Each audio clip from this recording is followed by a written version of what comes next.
cherchez une école de référence pour une double formation universitaire et professionnelle de qualité? Voici l'opportunité à ne pas rater. L'École supérieure d'administration, d'économie, de journalisme et des métiers de l'audiovisuel ESAE vous offre des programmes d'enseignement en licence et en master orientés vers l'emploi qui font d'elle une référence à travers les filières de l'administration générale et territoriale, l'administration du travail et de la sécurité sociale, droit, diplomatie et relations internationales, administration hospitalière, universitaire et intendance, journalisme et métiers de l'audiovisuel et toutes les filières des sciences de gestion. Une seule adresse, www.esae.bj. Rendez-vous dès maintenant sur nos campus ESAE Bedjromende au numéro 90 93 65 21 ou au numéro 98 98 14 00. Paracourt sur le numéro 52 46 12 12. Aboumé-Calavi au numéro 52 88 44 44. Akpata au numéro 52 88 33 33. ESAE, l'excellence à un nom. Mesdames et messieurs, bonjour, vous êtes sur ESAE Télévision, c'est votre émission Le Monde en 52 minutes, le premier numéro de ce mois de juin. Nous allons parler de la Banque africaine de développement à travers la thématique développement du continent africain. Quel est l'apport de la Banque africaine de développement? Ensuite, si le temps le permet, nous irons du côté de Gaza, l'offre américaine concernant le cessez-le-feu. Le Hamas a proposé la libération d'otages et la remise de 18 dépouilles d'otages décédés. Pour en parler, j'ai avec moi cet après-midi Morgane Assogba-Metonji, consultant en géopolitique. Bonsoir Morgane. Bonsoir Tatiana. Comment vous allez? Je suis très positif. Une thématique s'invite au décryptage cet après-midi, celle de la Banque africaine de développement en tant que l'une des promesses des indépendances. À quoi ressemble selon vous la BAD aujourd'hui? Alors, c'est une banque qui, comme toute structure de financement, n'est pas là uniquement pour une question de développement et de charité. C'est une institution de finance qui est là pour d'abord faire un travail assez pertinent en matière de mobilisation de fonds et de capitalisation de ces fonds. Pour chaque dépense qui est faite, il y a un retour sur investissement qui est attendu. Et donc, cette institution, à l'heure où nous parlons, se retrouve dans pratiquement les bonnes grâces de ses actionnaires, qui sont naturellement au nombre de 81, et qui ne sont pas composés que d'États africains. On se rend compte qu'il y a quand même une bonne partie de la capacité de mobilisation financière qui vient d'autres États que des États africains et donc qui naturellement a ses conséquences dans la gestion efficace et efficiente de cette institution. Donc oui, on a une banque africaine de développement, mais qui quand même dans son fonctionnement et dans sa capacité de financement ne dépend pas que de l'Afrique, mais surtout dans une mesure assez considérable d'apports externes de partenaires techniques et financiers hors du continent. Alors Morgane, justement, 60 ans après les indépendances, croyez-vous que les promesses de départ ont été atteintes par cette institution financière? Les promesses de départ... dans une certaine mesure, mais vous savez, une fois qu'on atteint les promesses ou les objectifs, il n'y a plus rien à faire. Mais je pense que dans sa dynamique de vouloir être un moteur de développement, un moteur de financement des projets, à la fois étatiques surtout, et aussi dans le secteur du privé, la Banque africaine de développement a quand même réussi à soutenir plusieurs acteurs étatiques dans leur processus de développement selon la capacité de ces moyens. On parle aujourd'hui d'une banque qui était dans une capacité de 85 milliards qui se retrouve aujourd'hui à plus de 300 milliards de capacité de financement ou de mobilisation et qui quand même reste loin dans les données nécessaires par rapport à la demande sur le terrain.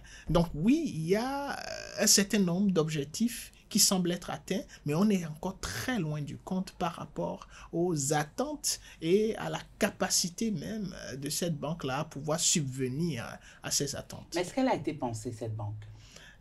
Oui, Oui, elle a été pensée. Véritablement, vous pensez? Je suis persuadé qu'elle a été pensée véritablement, mais que dans cette capacité d'initiation ou d'initiative de ceux qui ont pensé cette banque, qui se sont retrouvés confrontés à une problématique fondamentale que vit chaque initiative sur le continent, même les initiatives étatiques. C'est la capacité de mobilisation de financement qui pourrait justifier de façon très nette cette indépendance des institutions africaines vis-à-vis des partenaires techniques et financiers qui sont hors du continent. Et donc, cette banque, dans sa conception et dans sa mise en œuvre, s'est retrouvée à faire face à un problème fondamental, celui de où trouver le financement de façon convenable pour pouvoir accompagner la plupart des acteurs à la fois étatiques et surtout non étatiques qui restent encore plus ou moins l'enfant malade de cette banque. Cette banque a du mal jusqu'à aujourd'hui à pouvoir aller de façon concrète dans le financement des projets du privé, mais elle est beaucoup plus dans le public. Et quand on parle du public, quand vous essayez d'apprécier un peu ou de regarder quels sont les États qui bénéficient concrètement de la grande partie de financement de cette banque, vous vous rendez compte que la plupart de ces États sont des États avec une capacité économique assez considérable déjà sur le continent. En d'autres termes, les États qui devraient se retrouver à normalement être dans le besoin même de financement ne remplissent pas les critères fixés pour pouvoir bénéficier correctement de ce financement. Donc nous sommes dans une problématique assez considérable et ce serait bien intéressant de voir comment est-ce que cette banque va remédier à cette problématique qui est la seule chose qui freine cette banque aujourd'hui dans sa capacité à pouvoir combler les attentes. Alors lorsqu'on parle de la Banque africaine de développement, on parle de l'intérêt général du peuple africain, mais avez-vous l'impression que cet intérêt est vraiment pris en compte aujourd'hui par cette institution financière? Oui, l'intérêt est pris en compte, mais l'intérêt n'est pas satisfait. Et ça, cela rejoint toujours cette problématique-là.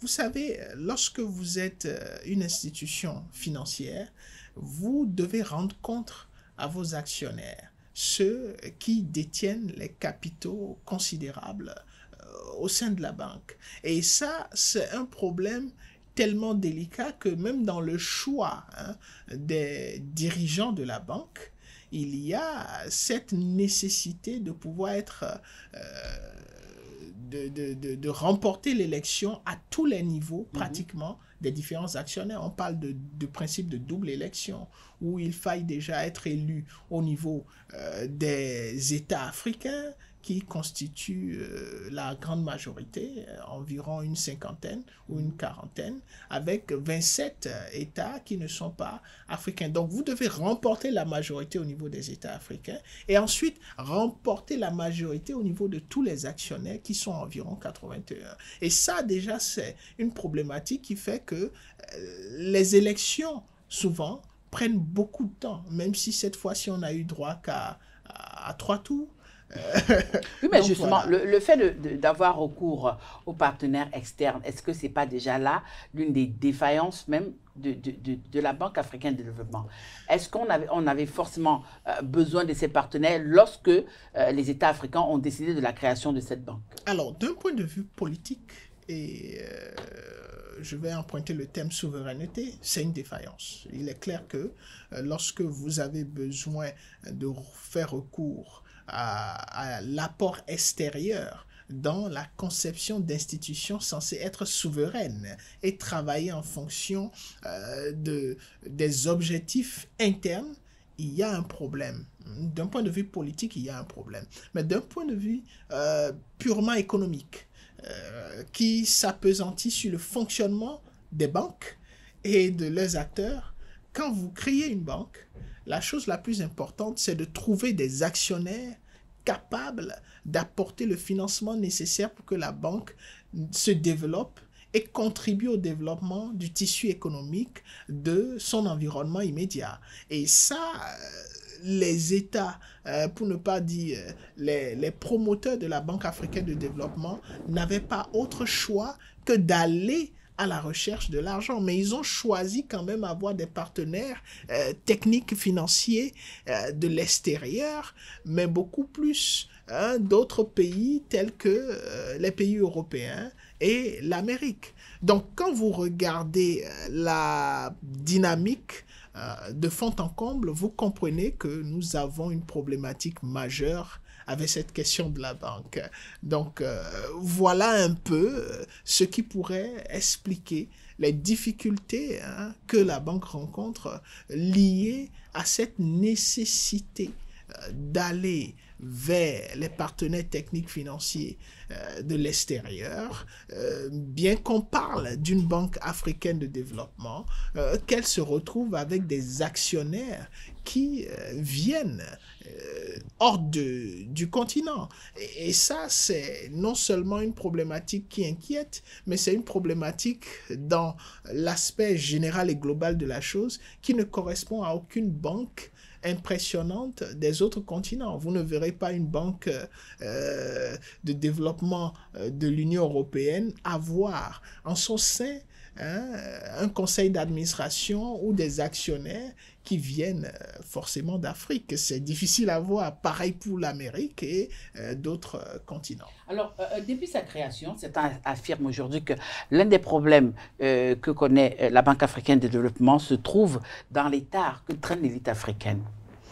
Oui, ceux qui le disent sont fondés dans une certaine mesure parce que une banque a besoin d'actionnaires et les actionnaires sont censés être ceux qui sont les acteurs majeurs du système de l'environnement pour lequel la banque a été créée. Et quand vous prenez les acteurs majeurs du système africain, que ce soit les acteurs publics ou les acteurs privés, déjà, vous commencez par les acteurs publics, vous vous rendez compte que la plupart des pays,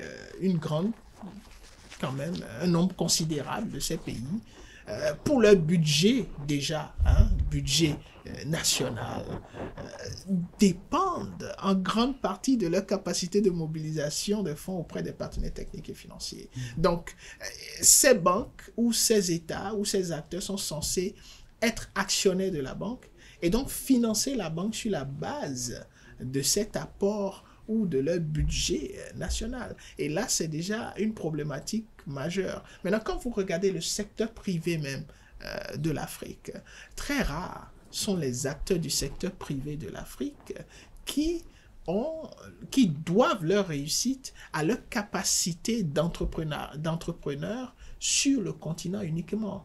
Vous vous rendez compte que ceux qui ont une grande capacité d'imposition économique, ou du moins de domination économique, sont ceux-là qui ont réussi à étendre leur business au-delà des frontières. Alors, regarde, lorsque je vous écoute, j'ai comme l'impression que dans votre analyse, vous faites partie de ces gens-là qui estiment que la Banque africaine du développement est loin d'être la locomotive en matière de développement sur le continent. Alors, la locomotive, oui, on peut se permettre de dire loin d'être la locomotive, mais on peut admettre que c'est l'une des locomotives, parce qu'il n'y a pas qu'une seule. L'idéal aurait été qu'elle soit la seule locomotive quand même. C'est compliqué et c'est même mieux qu'elle ne soit pas la seule locomotive parce que les besoins en matière de développement de l'Afrique et surtout dans une perspective de souveraineté, comme on le dit, ne sauraient dépendre uniquement de la capacité de cette banque à pouvoir subvenir aux besoins en financement à la fois des acteurs étatiques et des acteurs du privé. Pourquoi? Parce que si cette banque, dans sa conception d'aujourd'hui, devient la locomotive, on pourrait se retrouver quand même à avoir des difficultés quand même de création d'une économie qui, effectivement, s'imprègne des tissus africains et reste en Afrique. Pourquoi? Parce que chaque actionnaire a des restoun, c'est-à-dire des retours sur investissement. Et si, surtout avec la nouvelle dynamique qui est en train de se dessiner, avec l'élection du Mauritanien, Sidi Ould, c'est la dynamique d'aller vers les pays du Golfe, les pays arabes. Et on sait que donc on va continuer avec la politique de la main tendue. Oui, c'est pas qu'on va continuer. On est tenu de travailler à mobiliser les fonds. Et si les fonds se retrouvent de l'autre côté des pays arabes, comme l'a démontré Donald Trump lui-même, qui est allé chercher, et ce n'est pas la première fois, et bien d'autres acteurs politiques de l'Union européenne aussi vont vers les donc, pays comme du quoi, il n'y a Golfe. pas que l'Afrique qui tend la main de ce côté-là. Non, non, non. Et vous savez, l'idée de tendre la main, bien que vraie, dans ce secteur du financement, n'est pas aussi vrai que cela. Je m'explique. Tendre la main, c'est beaucoup plus vrai lorsqu'il s'agit de se retrouver dans un concept d'aide au développement, un concept multilatéral, bilatéral. Mais quand on se retrouve tout de suite dans un contexte d'institutions financières, surtout qui se veut être une institution financière d'un environnement immédiat donné, en l'occurrence de l'Afrique, la Banque africaine de développement, il faut que l'institution soit capable de mobiliser le financement où qu'il soit, mais en contrepartie, elle a la délicatesse d'investir de façon à ce que le système immédiat ou l'environnement immédiat qui est financé puisse se développer au point qu'il atteint un certain niveau d'autonomie vis-à-vis de cette dépendance de la banque. Mais la problématique ici est que, quelle que soit l'issue, on se retrouve dans un système où la banque aussi a besoin d'avoir des retours sur investissement, de grandir, d'augmenter sa capacité et de satisfaire ses actionnaires. C'est là la véritable problématique. Alors tout à l'heure, vous avez parlé de tissu et on sait généralement que lorsqu'on parle de tissu, on veut parler de l'industrialisation. Alors parlant de la marche vers l'industrialisation du continent africain, est-ce que vous estimez que la Banque africaine de développement joue suffisamment le rôle qui est le sien? Quand vous regardez les résultats sur le terrain, vous comprenez que ce n'est pas encore le cas. Et c'est ce qui m'amenait jadis, il y a quelques minutes, à attirer l'attention sur le fait que la banque continue d'avoir encore des difficultés sur sa capacité à financer le secteur privé. L'industrialisation, c'est d'abord le secteur privé. C'est vrai que l'État joue un rôle dans la création de l'environnement et du cadre nécessaire pour qu'on puisse avoir une industrialisation effective en facilitant le processus aux acteurs du privé. Mais quand on parle d'industrialisation, tout de suite, on voit des personnes du secteur privé qui viennent avec leur financement, qui peuvent être des financements basés sur des prêts au niveau des banques et qui prennent l'initiative de créer des entreprises, de créer de l'emploi et doivent adopter une capacité de rentabilité qui leur permet de payer leurs dettes. Et là, sur le continent africain, on a une difficulté par rapport à l'accès au financement, non seulement des grandes entreprises qui quand même arrivent à avoir cet accès et pour la plupart ne sont pas forcément et entièrement africaines, mais surtout pour les petites et moyennes entreprises qui constituent même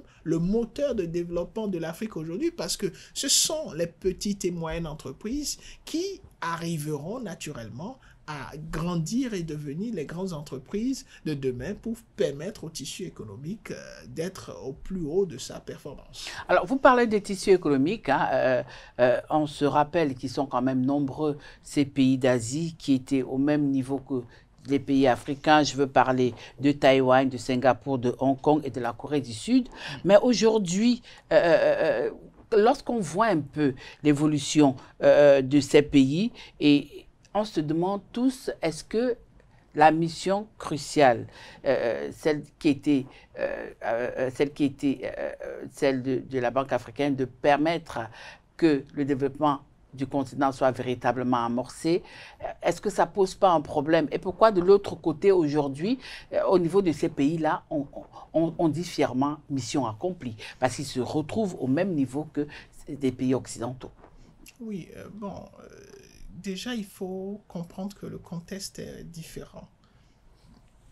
Au niveau des pays de l'Asie et de leur mode de fonctionnement, c'est assez différent comparé des pays africains.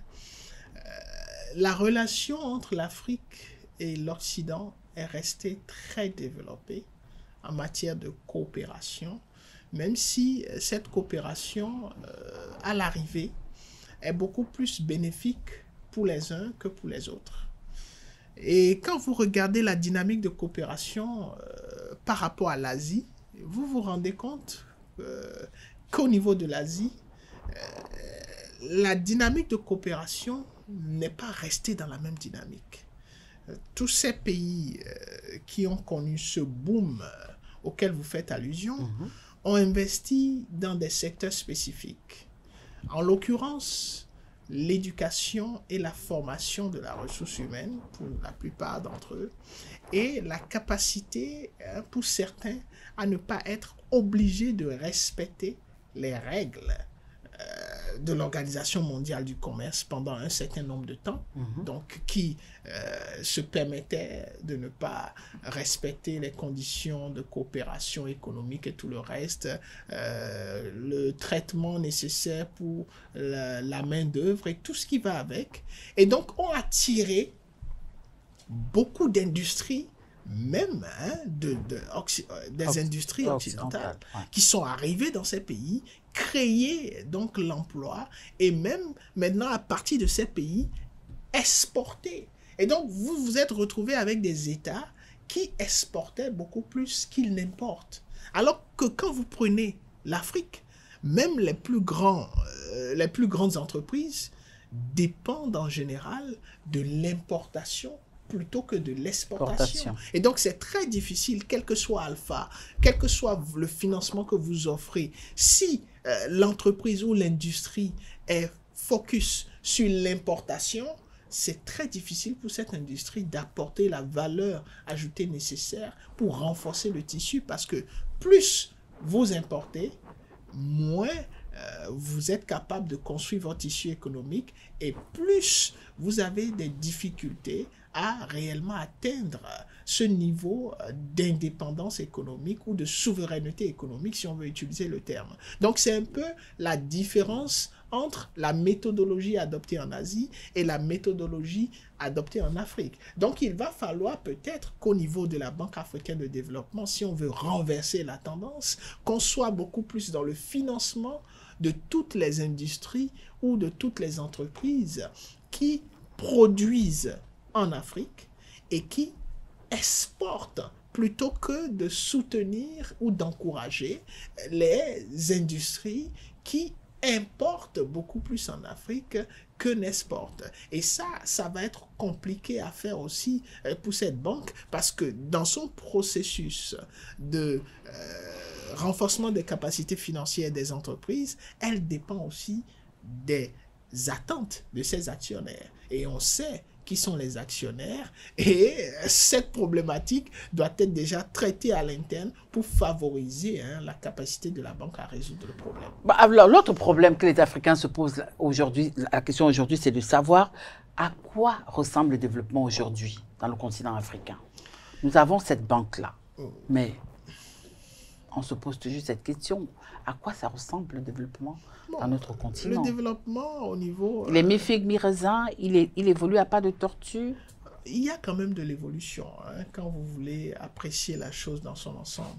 Et quand vous regardez le programme du président de la Banque africaine de développement sortant, M. Adesina, c'était beaucoup plus comme un programme. Il a parlé d'électricité, il a parlé de nourrir, il a ce qu'on appelle les 5... Oui, mais c'est pas ils sont pas, ces problèmes ne datent pas d'aujourd'hui. Ben voilà. C'est depuis la création de la Banque africaine que nous faisons face à ça. Encore que. Et chaque candidat qui vient à la tête de la BAD, il y a toujours cette problématique. Énergie, nourrir. Oui, encore que là, quand vous regardez ce qu'il avait comme projet, c'est pas forcément les aspirations d'une banque. Une banque ne vient pas pour apporter l'électricité. Une banque ne vient pas pour nourrir la population. Une banque vient pour faire les affaires. Et faire les affaires, c'est identifier les entreprises prometteuses, financer ces entreprises, faire en sorte que le processus de recouvrement des fonds puisse être suffisamment effectif pour qu'on puisse avoir retour sur investissement au niveau des actionnaires et que la banque continue d'avoir suffisamment de crédibilité pour mobiliser encore plus de fonds. Et c'est en regardant cette fonction, je vais dire traditionnelle ou primordiale de la banque ou d'une banque, que je me permets d'apprécier le programme de l'actuel ou bien du président élu de la Banque africaine de développement. Il parle dans un premier temps de sa capacité ou de sa volonté de vouloir multiplier par 10 la capacité financière de la banque. C'est-à-dire pour chaque dollar dépensé, il doit se retrouver dépenser pour aller rechercher le financement, il doit ramener au moins 10 fois 10 dollars. Et ça, quand on regarde la faisabilité et on voit ses ambitions vers les pays du Golfe, on se dit que c'est possible. Il parle de restructurer carrément la Banque africaine de développement. Et dans la restructuration de cette banque, on peut voir les différents aspects que vous et moi, nous sommes en train de mettre en relief. Déjà, comment est-ce que la banque fonctionne, l'accès aux fonds par rapport aux petites et moyennes entreprises et même aux individus qui prennent des initiatives considérables. Et tous ces aspects-là, comment faire en sorte qu'on ait plus de financement pour les entreprises qui visent à produire sur le continent africain et exporter plutôt qu'à importer. Ce travail-là doit être fait de fond en comble. Et donc, on a l'impression que jusque-là, même s'il y a eu quand même plusieurs étapes, il y a eu plusieurs présidents qui ont apporté le pied à l'édifice, on a l'impression que jusque-là, la Banque africaine de développement n'est pas encore adaptée au tissu ou aux acteurs économiques de l'Afrique. Et ce n'est pas que la Banque africaine de développement. Quand vous regardez la plupart des banques dans nos pays, vous vous rendez compte que ceux qui peuvent avoir accès aux fonds, c'est ceux qui ont certaines garanties. Et quand on parle de certaines garanties, ce sont des garanties pour la plupart du temps qui sont largement au-delà des capacités du citoyen lambda ou même de celui qui a une vision et qui n'a pas les outils de garantie nécessaires pour pouvoir avoir le soutien financier. Donc, il faut repenser l'accessibilité du financement tout en veillant à ce que le remboursement, pour ne pas dire le recouvrement des fonds, soit effectif. Et là, il faut vraiment une stratégie, il faut réfléchir, trouver la méthodologie, essayer la méthodologie et faire en sorte que cela marche. Et ça passe par plusieurs facteurs. Oui, mais vous parlez de méthodologie. Certainement, plusieurs méthodologies ont été essayées avant aujourd'hui. Mais alors, en quoi réside aujourd'hui la crédibilité de la Banque africaine de développement? Et aujourd'hui, comment est-ce que la banque peut véritablement permettre que l'Afrique puisse amorcer son développement et quelle serait la première étape à franchir? Oui, en matière de crédibilité, la banque a de la crédibilité. Sinon, elle n'aurait pas 81 actionnaires et surtout dans son sein, des personnes ou des actionnaires qui viennent de l'autre côté du continent et qui, on connaît, sont des personnes ou des actionnaires qui, quand ils investissent, ils tiennent quand même à avoir un retour sur investissement. C'est vrai que les États-Unis ont quand même brandi la menace de quitter la Banque africaine de développement et que cette menace-là est un peu plus que brandie, pour ne pas dire plus ou moins déjà dans une certaine effectivité. Et donc, il y a un financement qui sera mis de côté et auquel la banque ne pourra plus avoir accès. Mais quand vous regardez les actionnaires et vous regardez la capacité de cette banque en 10 ans à passer de 85 ou 95 milliards de capacité financière à environ 400 milliards de capacité financière, vous vous rendez compte que il y a une certaine crédibilité qui fait que la capacité de mobilisation de la banque est là.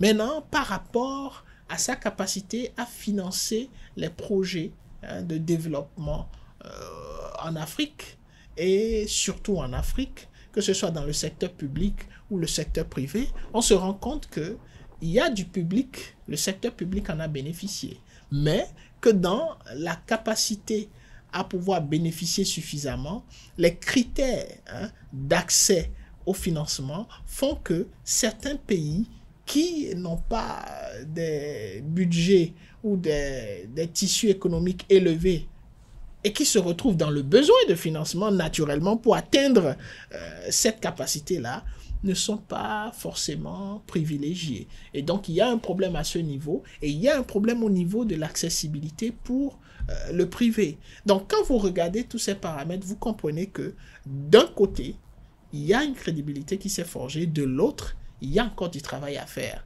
Maintenant, que faut-il faire? Il faut naturellement trouver le moyen pour que le partenariat ou que la banque puisse financer le privé et définir le type de privé qu'il faille financer. Et comme je l'ai déjà dit au départ, il faut financer des entrepreneurs ayant une vision de produits sur le continent africain et d'exporter la production vers l'extérieur, tout en veillant à ce que la capacité d'interaction sur le plan commercial à l'intérieur du continent africain soit boostée.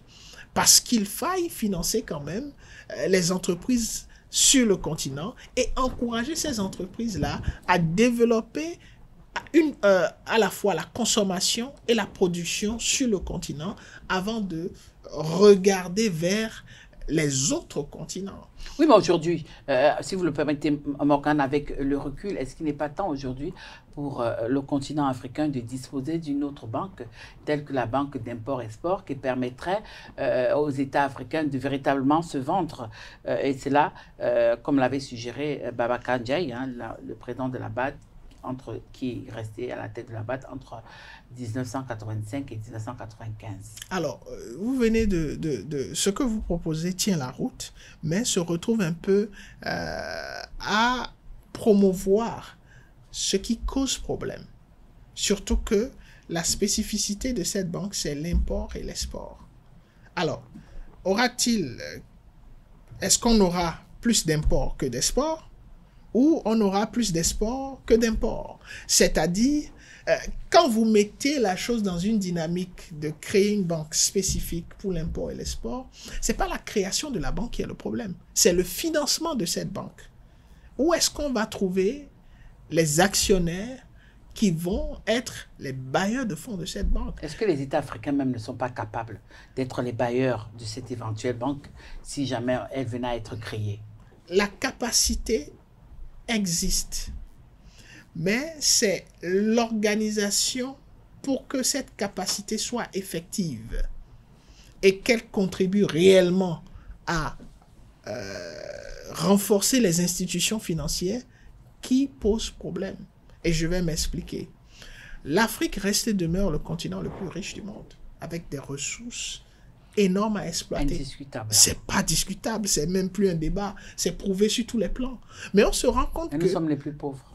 Exactement. Et non seulement nous sommes les plus pauvres, mais ce sont les entreprises, pour la plupart, qui viennent de l'extérieur du continent, qui travaillent à l'exploitation de ces ressources. Et on sait que la richesse se retrouve dans la transformation et non dans la commercialisation des ressources. Mais la capacité de transformation apporte beaucoup plus de valeur ajoutée à la ressource que la simple capacité de mobilisation de la ressource et de commercialisation de cette ressource. Et quand vous regardez, on parle de la capacité en matière de réserve de pétrole, mais les plus grandes compagnies pétrolières, elles ne sont pas africaines.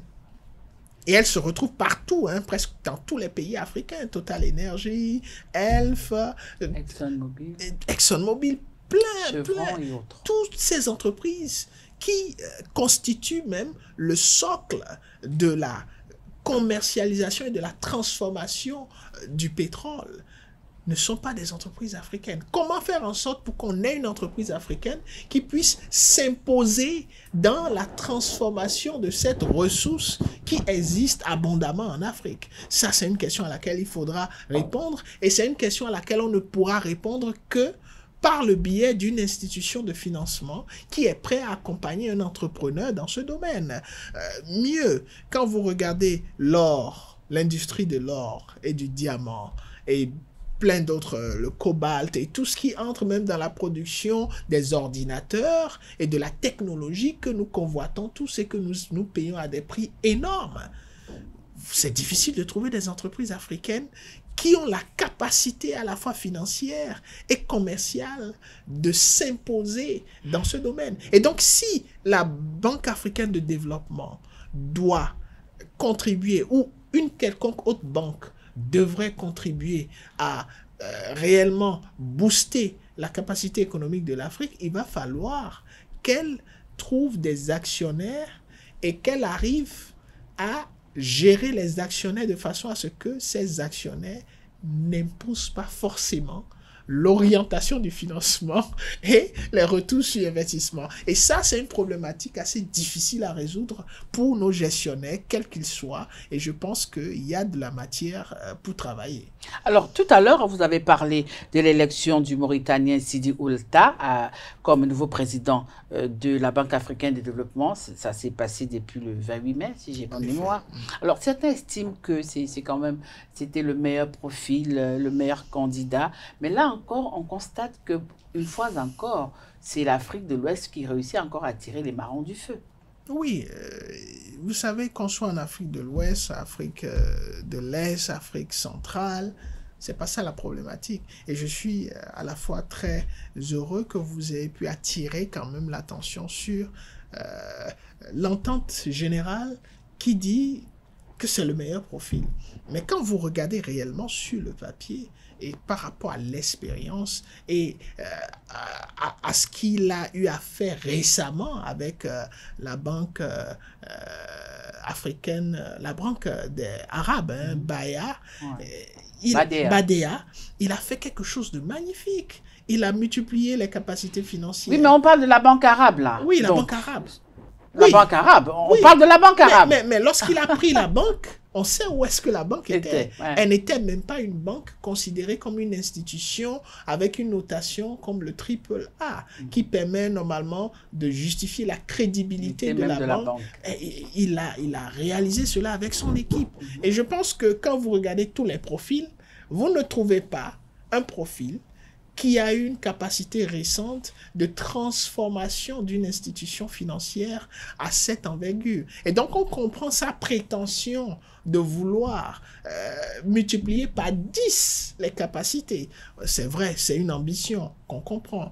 Mais quand vous regardez aussi le projet de restructuration du système de la Banque africaine de développement, vous avez envie de croire qu'il a compris qu'il y a un problème non seulement d'organisation, mais d'accès au financement par rapport à une couche ou à un tissu économique qui constitue même le moteur économique des pays africains. Donc vous êtes d'accord qu'il est le symbole du monde qui change?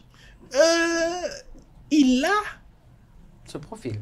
Le profil, exactement, de ce qui peut manquer ou de ce qui manque à la Banque africaine de développement. Maintenant, est-ce qu'il pourra... Parce que quand vous prenez le monde arabe, c'est pas pareil que la Banque africaine de développement qui déjà se singularise par ses actionnaires. Parce que pour pouvoir avoir la main de gérer d'une certaine façon, il faut que vous soyez en harmonie avec les actionnaires de l'institution financière que vous êtes en train de diriger. Et quand vous le regardez, déjà lui-même a un profil arabe. Il est de la Mauritanie et donc c'est tout à fait clair que la communication et peut-être même la vision est plus fluide au niveau de la banque arabe qui vient de quitter. Mais au niveau de la Banque africaine de développement, on a déjà une problématique assez difficile à gérer au niveau des actionnaires. Parce que vous avez une majorité d'actionnaires africains qui n'a pas forcément la capacité financière ou d'influencer les décisions comme la majorité, pour ne pas dire la minorité, de partenaires techniques financiers de l'extérieur. C'est vrai qu'on a 27 partenaires techniques financiers qui sont d'autres pays hors du continent, mais ces 27 à eux seuls, détiennent environ 40% du capital financier. Et donc ça, c'est important, même si ce n'est pas la majorité, c'est important dans le processus de prise de décision, il faut en tenir compte. Donc, est-ce que cette couche-là va faciliter le travail? Ah, monsieur Sidi, c'est une question à laquelle j'aurais du mal à répondre. Alors, mais quels seraient ces défis immédiats? Tout de suite, c'est quand même de pouvoir convaincre le monde arabe, les pays du Golfe, surtout, de s'intéresser à la chose de la Banque africaine de développement. Important. Vous avez parlé d'immédiat. Ouais. Oui, il doit arriver déjà à le faire. Parce que... Certainement, il le fera. Bon, on espère. Pourquoi? Parce que vous savez, il faut quand même être capable de montrer qu'on peut concilier les intérêts de ces pays du Golfe-là avec les intérêts de la Banque africaine de développement. Mais surtout, quand on parle de Banque africaine de développement, on parle des intérêts à la fois des pays qui sont hors du continent, des 27 actionnaires hors du continent, et des intérêts des États africains qui ne seraient pas forcément difficiles, mais c'est surtout les intérêts de ces 27 autres. Donc, il y a un travail énorme à faire à ce niveau. En dehors de cela, il faut qu'ils prennent réellement possession de la Banque africaine de développement. Et quand je parle de prendre possession, c'est de trouver le mécanisme de faire en sorte qu'ils puissent travailler avec l'équipe qu'il va trouver et que même s'il faille amener d'autres éléments, que ces éléments-là soient capables de s'accommoder de ce qui est fait jusque-là à la Banque africaine de développement, parce qu'il ne va pas changer tout le staff. Il va devoir combiner avec eux. Alors là, nous allons du côté... Et si vous permettez, pour le dernier point, c'est sa capacité à pouvoir s'intéresser au privé. Vous savez, j'insiste sur cela. La Banque africaine de développement, durant tout son parcours, a fait un progrès plus ou moins appréciable pour ce qui est du financement du public. Mais on reste sur sa faim lorsqu'on regarde la capacité de cette banque à financer le privé. Alors qu'on sait, ce n'est pas qu'une question d'Afrique, un peu partout dans le monde, que le meilleur moteur de développement économique, c'est avec le privé. Et donc, le partenariat public-privé est très important dans le développement d'un pays. Et la Banque africaine de développement devrait réfléchir à comment soutenir les initiatives d'entrepreneurs privés. Alors, nous allons du côté de Gaza. L'offre américaine concernant le cessez-le-feu, le Hamas a proposé la libération d'otages. Le mouvement islamique a quand même répondu à l'offre américaine, que Washington trouve d'ailleurs inacceptable. Oui, c'est tout à fait compréhensible que Washington trouve cela inacceptable quand on regarde les attentes de Washington et d'Israël. Mais, qu'on le veuille ou non, c'est ce que le Hamas Ils vont se contenter de ça. Ils vont devoir peut-être se contenter de cela, et pour ne pas dire qu'ils seront obligés de le faire, à moins qu'ils décident de continuer à bombarder Gaza, de tuer des civils, des innocents qui n'ont rien à voir avec forcément le Hamas. Mais il faut que ce soit Washington ou Israël, qu'ils élèvent un peu le niveau par rapport à la perception. Aujourd'hui, le Hamas est réduit totalement à sa capacité. La nuisance? Oui, la plus... Vous croyez? Le Hamas n'a plus de capacité de nuisance qui devrait inquiéter a priori. Peut-être que je ne suis pas au courant, je n'ai pas accès aux dernières informations.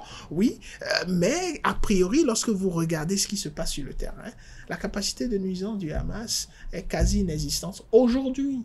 Et donc, ce serait bien quand même que Washington et Israël trouvent le moyen de trouver un arrangement pour que la paix, plus ou moins, au moins qu'on arrête de tuer des civils et qu'on puisse s'asseoir autour d'une table pour décider de la suite. Quand bien même on estime qu'on ne peut pas discuter avec des terroristes. Oui, mais aujourd'hui, le consultant géopolitique que vous êtes, lorsque vous faites un peu la lecture de cette partie du monde, au pont ensemble, est-ce que les États-Unis ont véritablement le choix par rapport à cette proposition du mouvement islamiste? Non, vous savez, le choix existe toujours.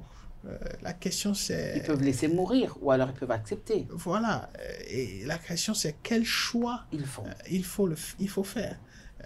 À ce niveau, personne ne dictera le comportement à suivre aux États-Unis. Mais quand on regarde quand même l'idéologie et la vision du président Donald Trump, qui est intéressé beaucoup plus par le business que par les guerres, je pense que ce serait très bénéfique. Lui qui était sûr qu'il pourrait rapidement mettre fin à cette guerre-là, est-ce que c'est pas un échec pour lui aujourd'hui? Non, dit que c'est un échec, c'est dit qu'on a cru, mot pour mot, ce qu'il a dit pendant sa campagne. Et on sait que sur la scène politique, il y a beaucoup de choses qui se disent, qui ne se réalisent pas, ou qui se disent et qui ne sont pas censées se réaliser. Dit qu'on va mettre fin à une guerre comme celle qui oppose Israël et le Hamas en un clin d'œil, c'est quand même négliger les 60 dernières années de ce conflit-là. Il ne s'agit pas d'une question liée au Hamas et à Israël. C'est beaucoup plus profond que cela. Et donc, je pense que là, on est en train d'assister quand même à des efforts, mais ces efforts ne sont pas suffisants parce que ça n'empêche pas qu'on assiste à des tueries. Et il est nécessaire aujourd'hui pour Donald Trump de trouver le moyen, je ne dirais pas de taper du poing sur la table, mais de trouver le moyen de convaincre le Premier ministre Netanyahou à quand même se contenter déjà de ce qu'il a, parce qu'il y a de fortes chances que cela se retourne contre lui et contre aussi Donald Trump, qui depuis un certain temps n'arrive plus forcément à tenir ses promesses de campagne. Oui, mais du côté de l'État hébreu, vous avez parlé tout à l'heure du Premier ministre Benjamin Netanyahou, mais du côté de l'État hébreu, on estime que cette réponse du mouvement islamique est une fin de non-recevoir quand même. Donc, c'est pas surprenant. On sait que le Premier ministre israélien a toujours trouvé que le Hamas ne donne pas assez. On sait depuis le début, le Premier ministre israélien a estimé qu'il n'avait pas fait suffisamment quand on a parlé de la réponse à ce qui s'est fait le 7 octobre.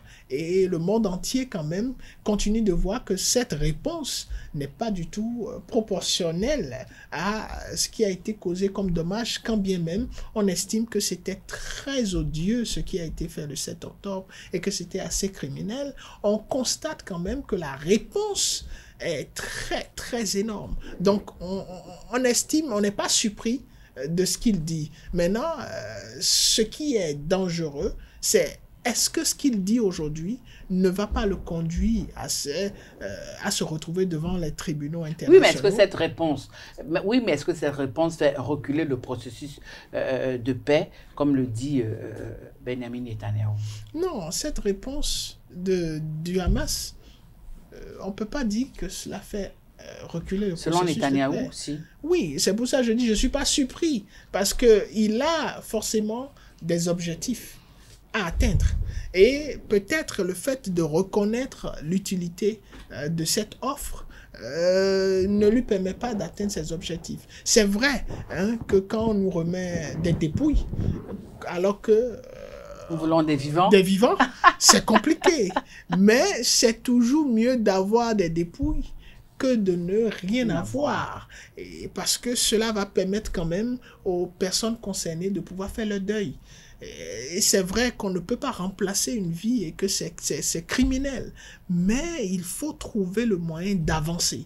Et c'est là où nous sommes. Et on a l'impression que quand bien même le Hamas souhaite avancer et faire un certain nombre d'efforts qu'on peut qualifier d'insuffisants ou de peu concrets, du côté d'Israël, on ne voit pas forcément ces efforts-là. Du côté des États-Unis, on a de la peine à voir la matérialisation de ces efforts, même si on sait qu'il y a une volonté de voir les choses s'arrêter. Donc on est face à une problématique où certains acteurs semblent réellement vouloir qu'on arrive à mettre fin à cette situation et que d'autres ont encore des intérêts qui les amènent à maintenir cette situation telle qu'elle. Voilà, chers amis internautes, avec cette intervention de notre consultant en géopolitique que nous mettons en terme à notre émission Le Monde en 52 minutes de ce lundi 2 juin 2025. Merci de nous avoir reçus chez vous. Retrouvons-nous le lundi prochain pour décrypter d'autres actualités. Ça se passe tous les lundis après-midi sur ESAE Télévision, la meilleure des web télé.